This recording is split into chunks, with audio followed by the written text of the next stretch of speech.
আজি আমাৰ টিমটো পুৰা ফূৰ্তি হৈ আছে মানে কি আমাৰ ঈদ আহি আছে ন ঈদৰ কাৰণে সকলো আজি কাম চাম ছুটি কৰি মেলি এতিয়া আমি এতিয়া পইচা পাতি ভাগ বতৰা কৰি আছোঁ আৰু এতিয়া পইচা পাতি লৈ পেলি আৰু চবেই বজাৰ চজাৰ কৰিব ঈদৰ কাৰণে ন আৰু আৰু কি চলি আছে ঈদৰ অৱস্থা মানে কি চলিব এইবাৰ ঈদৰ পিঠা অঁ আৰু গাখীৰ চাহ আৰু আপোনালোকে মানে আগতীয়াকৈ অডিয়েঞ্চক কৈ দিয়া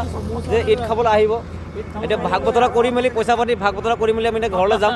আৰু পূৰা ফূৰ্তি লাগি আছে ভাল লাগি আছে আৰু কথা হ'ল কি আজিৰ খবৰটো আপোনালোকে জনাবলৈ চেষ্টা কৰিলোঁ আমি আছোঁ হাজাৰিমাল মই মেয়াজুলীয়া গান এটা গাব বুলি কোৱা নাই গানটো গাবা আৰু লোকেশ্যনটো কৈ দিছোঁ আমি ক'ত আছোঁ এতিয়া ৰন্তু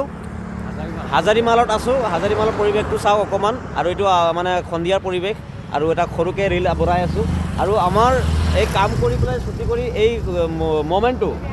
মানে বহুত ফূৰ্তি আনন্দদায়ক আৰু ভাল লাগি আছে দেই এইয়া পইচা ভাগ কৰি আছে এইয়া পইচা ভাগ কৰি আছে ঈদৰ চালামি মেৰাজক দিছে দিয়ক দি আছে খুচুৰা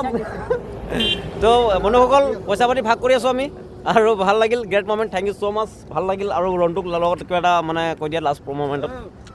মোৰ ফালৰ পৰা ঈদ খাবলৈ সকলোকে দাও থাকিল অঁ এডভান্স আজিলৈ এৰিছোঁ বাই বাই